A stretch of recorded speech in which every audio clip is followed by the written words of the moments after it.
This Halloween, when you sleep at night, he'll find you. He'll be waving through your window. Fear Evan Hansen in cinemas October 22nd. So, you're probably thinking, what's with the setup, Connie? I thought you'd quit all this, and now you're what? Pretending to be a horror movie discussion channel? Dear Evan Hansen isn't even a horror movie.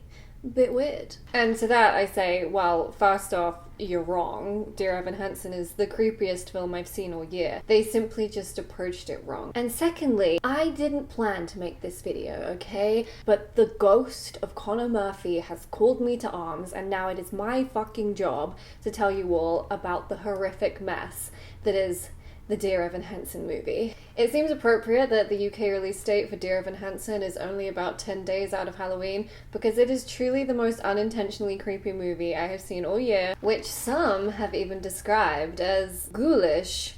Okay, so I'll be honest with you, my relationship to Dear Evan Hansen as a concept has always been pretty tumultuous as it is, even before there was any whisper of a movie being made about it. That being said, if I remove my personal taste from the equation, the Dear Evan Hansen musical is fine. I can't completely hate any plot that deals with the fumbling horror of trying to make human connection, and no, I will not elaborate. Some people really adore this musical. It's like their favorite thing ever. It has this huge cult following, and you know what? I get it. My ex-housemate, they were super into Dear Evan Hansen. And you know what? Through them, I get who it's for. You're probably lonely. You probably have a myriad of attachment issues.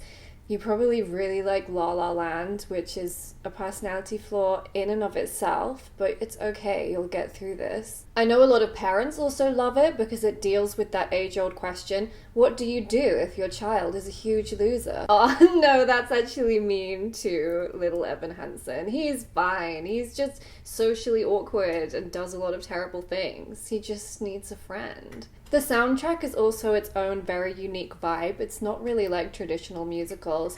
It's more like the mumblecore of musicals. Like, they somehow found a way to put vocal fry in vibrato. Okay, so not to brag or anything, but I've had quite my fair share of mental health issues myself. These include agoraphobia, anxiety like our sweet little Evan Hansen, intrusive thoughts, and entry-level psychosis. And I bring this up because one, I'm gonna make fun of the portrayal of mental health issues quite a lot, so I need you to know that it's coming from a place of love and empathy. And two, because Dear Evan Hansen is somewhat heralded as being very good at dealing with mental health issues, to the point where when I Google Dear Evan Hansen the movie, I get this list, which is simply called depression movies, and includes things like The Perks of Being a Wallflower and Melancholia. So I think it's pretty clear what genre it's slotting into. But if it's not clear and you need it explaining, these are basically movies for people who are very depressed, but they somehow want to find some morally superior reason for their sadness. Holy shit, I'm really not taking any prisoners today with this video. Blame Connor Murphy. He's mean and unpredictable and he's possessed me. So what happened, guys? How did this musical that so many people love end up being so fucking bad? I just want you guys to see now my personal favorite description of the movie. Undoubtedly the worst musical I have ever seen. Overwrought and emotionless at the same time. Borderline offensive about trauma and mental illness. It's like it spun a wheel of trauma 100 times and added every option.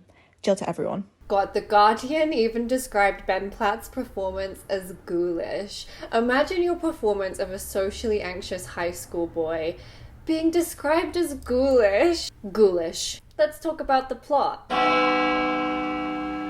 So with all the execution removed, the bare bones of the plot, it's funny, it's awkward, it's terrible, it's silly, and it's kind of horrific. You know, the perfect recipe for a dark comedy, except, oh wait, that's not how they play it at all. Evan Hansen is a lonely teenage boy who lives with his single mother, who struggles to support him financially as well as understand him emotionally, but she's trying her best. In fact, I would say that Evan's mother is perhaps the most sympathetic character in this whole terrible charade. And unfortunately, in the movie, they have removed the opening number, the original opening number, which is Evan's mother and Connor's mother singing about how difficult it is to understand their children, and does anybody have a map to help me navigate this difficult parental situation. They've essentially sliced the characters of the mothers in half, but you know what?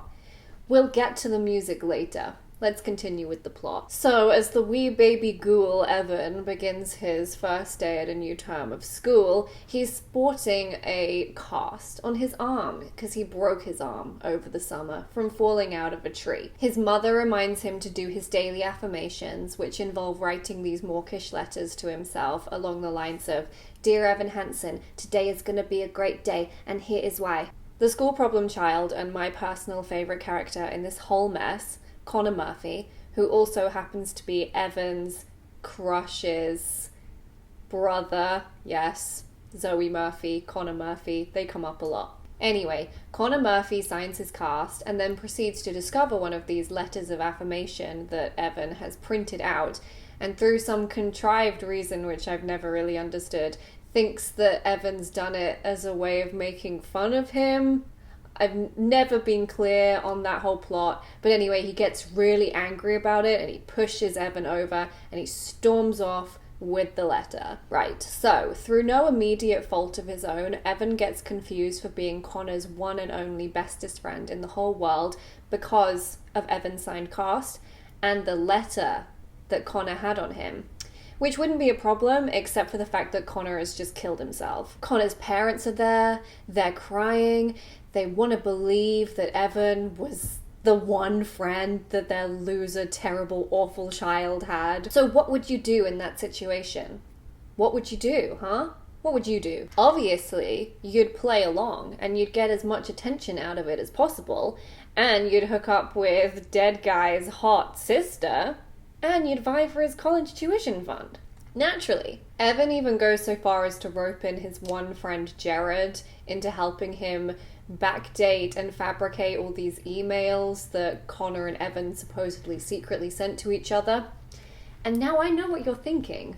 What do you mean, friend? I thought the whole point was Evan didn't have any friends, and he was lonely and had nobody to turn to, which kind of explains some of his terrible actions throughout the film. But that's okay, guys, because don't worry, Jared explains very early on that he's only a family friend, and family friends aren't the same as real friends, so we can give that one a pass. That one's okay. Now, I don't know about you, but that to me doesn't read as the twee little plot that you would expect it to be. It sounds more like some kind of horror comedy of errors. A dark comedy, if you will. I just can't find the emotional response this movie seems to want from me. And it seems partially to do with the things that they changed about this movie, certain actors' performances, because I would say the plot worked fine in the musical. It's still not great on paper, but it was fine. Something about the movie is wrong. It should have been a horror. It should have been a horror. I'm telling you guys, it should have been a horror. There's all these supposedly heartfelt moments where Connor's parents or sister confide in Evan some kind of nice story about him. But Evan is such a ridiculous clown of a character. He's bumbling through every scene, getting harder and harder to believe as an actual human being, that it's hard not to think that this guy's secretly plotting everyone's murder. I didn't feel sorry for him. In fact, what I felt was just a constant sense of impending doom about what terrible thing he might do next. Oh, as a side note, one of the most unbelievable things in the movie is that at the end, after Evan's found out for having lied about being friends with this Connor guy to get in Zoe's pants, he makes this Instagram post basically asking people to forgive Connor's parents, that they knew nothing about this and that they weren't buying for attention, it was only him. And he has the handle, Evan Hansen. He got the whole name. Who did he kill to get that handle? That's not right. They couldn't have even added some numbers at the end of it. How did he get the handle Evan Hansen? Was nobody thinking about this? I don't know why this bothers me so much. I just feel like it would have been so easy to just have the handle have some fucking numbers at the end of it, because there's no way. There's just no way that this stupid kid who doesn't have any friends has the handle Evan Hansen. Did he make Instagram the day it came out? Whatever, we're moving on. Okay, so let's get into some of the things they changed. 1. Connor is significantly less present, and they removed all the parts where Evan has imaginary conversations with his ghost. Bummer. 2. Connor's father is actually his stepfather, for some reason. I think maybe they were going for a parallel between Evan's family and Connor's family. It seems totally unnecessary. I don't really get it. 3. They basically made the whole thing about Evan Hansen. All of the other characters have become second billing. They are an afterthought. It was a bad idea. Evan's behavior is pretty weird on its own, but Connor's parents are also very strange. If I did not already know the plot of this musical, if I had not already seen it before, I would have thought that they were seeding the idea that maybe they were actually abusive, or they had poisoned him for attention, or some weird Munchausen's by proxy situation. They just seem to adjust very well to the situation. One would almost say they take to it. The performance is an odd choice. Amy Adams plays Connor's mother, and she gives a borderline Stepford Wives performance throughout. She's constantly smiling inappropriately at seemingly nothing, which sucks because I so badly want to believe that Amy Adams can do no wrong, but even her usually soft and sweet demeanor could not save this film from being creepy murder vibes. So that brings us to issue number 2, everybody. The cast. Or more specifically, Ben Platt. I think, unfortunately, Ben Platt and the awful, awful makeup that they put on him really was the downfall of this movie. He is ghoulish. There are some surprisingly uneven performances in this movie from actors who we know are perfectly proficient, and it starts to feel like the issue is that none of them are able to interact with Ben Platt in a normal way. Honestly, his performance is so jerky and fucking dinosaur-like that they could have put him in a hot dog costume, and the actor's attempts to behave naturally around him would be no less weird. The rest of the cast are perfectly acceptable. We got Caitlin Dever plays Zoe. She does a perfectly good job. But I mean, these roles are so dry. These are like the driest, crustiest roles you could possibly imagine. But you know what? They're fine. They do an okay job with what they're given. The issue really seems to be Evan Hansen himself. So Ben Platt played Evan Hansen in the original Broadway run of Dear Evan Hansen. Sorry, that was very hard to say. And he was very, very good, I guess. It worked on stage, I guess.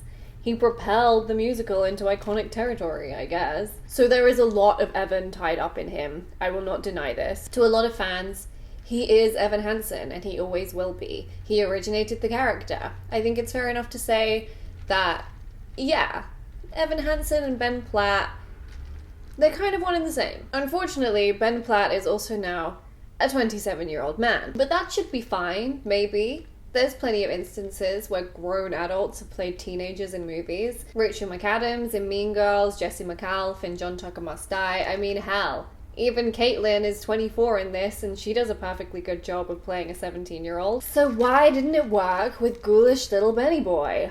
For starters, the prosthetics. If you need to put prosthetics on your character so they can play a teenager, get a different actor. Otherwise, they're just gonna look like some old guy who's put prosthetics on so he can be a teenager in a high school, which is really weird. That's a weird thing for someone to do, and that's the only way it's gonna come across. That somebody's creeping around in the high school pretending to be a teenager. Secondly, his rapport with the rest of the cast, not very good.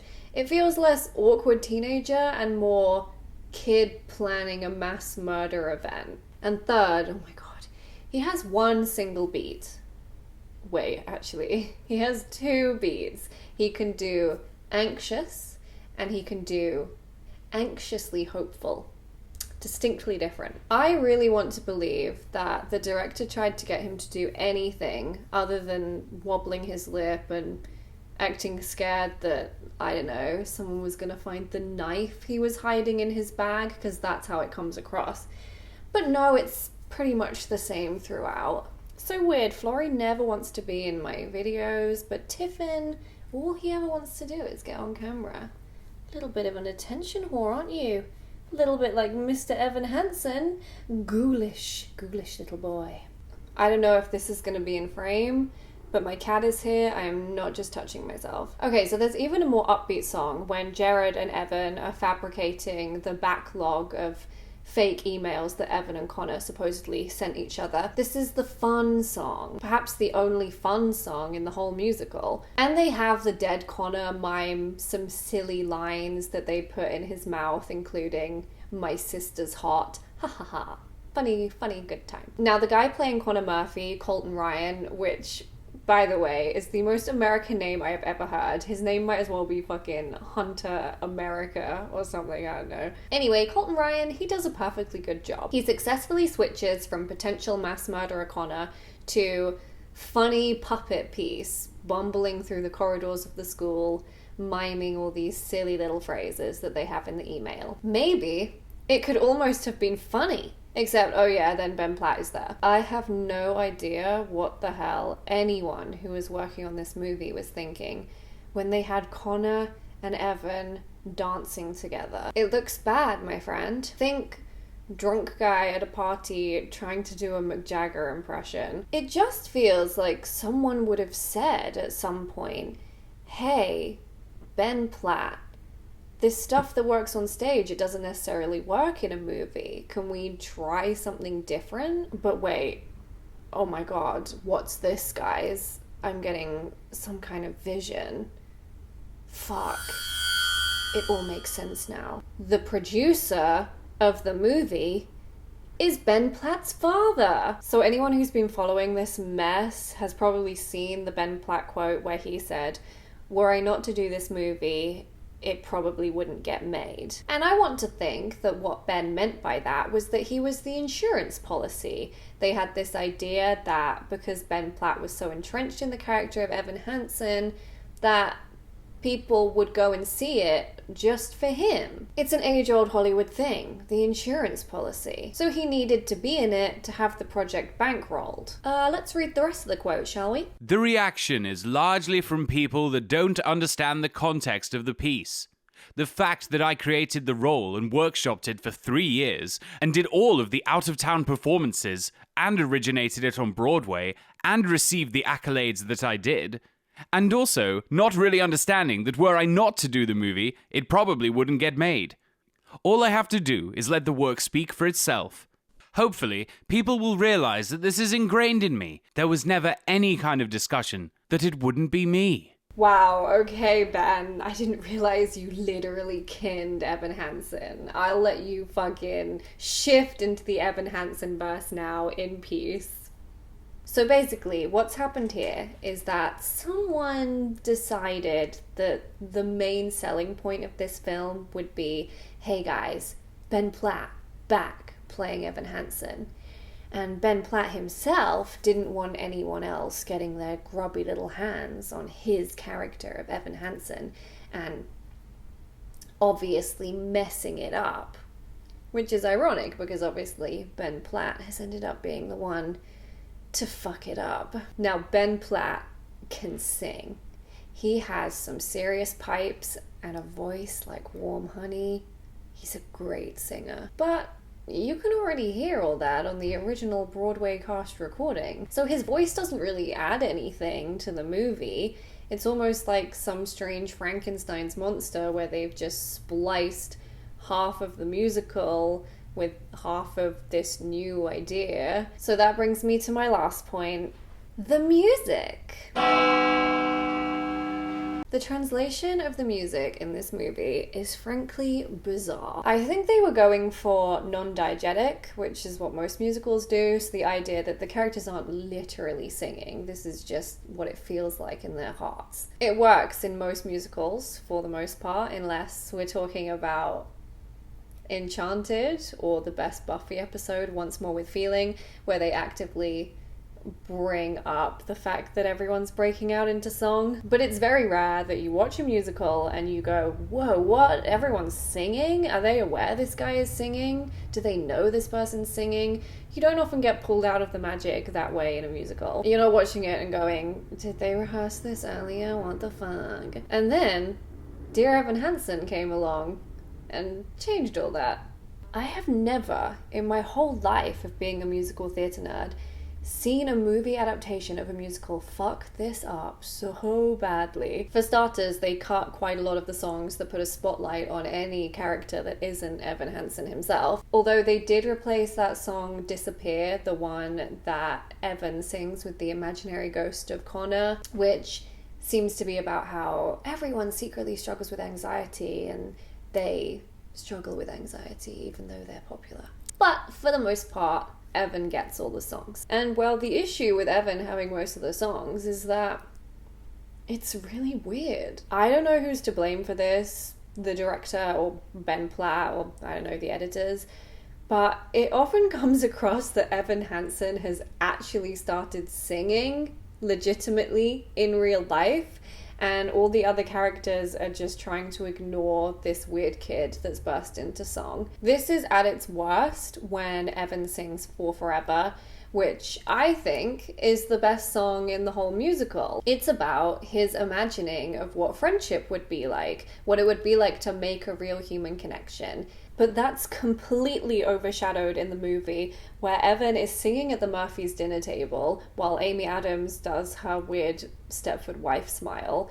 And it reads like the Murphys have just realized that this boy is insane and they're trying to stay calm around him while he sings his little song, even though they think that he might be nuts and also dangerous. You can really feel that they fear for their lives in this moment. You get the same vibe with what they've chosen as the opening number for the movie, Waving Through a Window. Like, I am completely on the side of all these high schoolers who are avoiding eye contact at all costs with the weird kid who started singing. Like, that's just good self-preservation. Oh god, and it's the same with what is easily my least favorite song in the whole musical, the big number he sings at Connor's memorial, You Will Be Found. And it's funny because the whole idea is that his speech goes viral because it resonates with so many people, but in this it seems like it's gone viral because some weird kid started singing and everyone's sharing it around to make fun of him. You Will Be Found is my musical nemesis. It sounds exactly like Flashlight, that song from Pitch Perfect 2. You know what? It sounds like a lot of songs. I'm getting another vision. Hang on. Huh. Gross. 1-5-6-4 chord progression. The fucking devil. They also have this constant, hopeful piano melody that plays in the background for a large majority of the scenes. And these are scenes that very easily could have been funny, you know, if they'd leaned into the awkwardness of the situation or the creepiness of Evan Hansen. But no, it feels like they put it there because they really want to fight against it. They really want you to believe that this is a deep, meaningful, hopeful, empathetic situation and you're gonna cry and you're gonna be so moved. If your shit is creepy, lean in. Definitely the creepiest song in the whole film is If I Could Tell You, which frankly was creepy in the musical too, is where Evan tries to tell Zoe all of the things he feels for her, but he frames it as things that her brother said about her to him. Oi, oi. I don't see how this song could ever be played as romantic or sweet. It's literally a guy lying to a grieving girl about how he was friends with her dead brother, while also showcasing his extremely nefarious reasons for doing so. He wants to get in her pants. It's creepy. So much of it is creepy in a way that's impossible to get around. And with the removal of songs like Anybody Got a Map and Good For You, these songs which put a focus on other characters and also flesh out the meaning behind the musical, and also hold Evan accountable, you've just got Evan and his weird potential serial killer vibes. So why, I ask, did they not just lean into the creepiness, make it somewhat of a dark comedy? You know, highlight the fact that it's kind of funny and silly. It doesn't have to be horrifically dark, just a few acknowledgements here and there so the audience doesn't feel like they're going crazy for thinking, this isn't sweet and relatable, this is terrible. But no, they really want to push for it with that fucking hopeful piano melody that this is poor little bean boy Evan Hansen. No, he's awful. Let him be awful. Lean into the awful and stop playing that silly little piano melody in the background to try and make me feel sorry for him. It's not gonna happen. Okay, everyone. The spirit of Connor Murphy has finally left me, which means that this video is now over. We can now never ever think of this film again. Push it down into the crevices of your mind and do not let it bother you. Until, oh no, one night when you're sleeping all alone in your bed and you hear a knock at the window and you look up and there he is, Evan Hansen, waving through your window. He just wants a friend.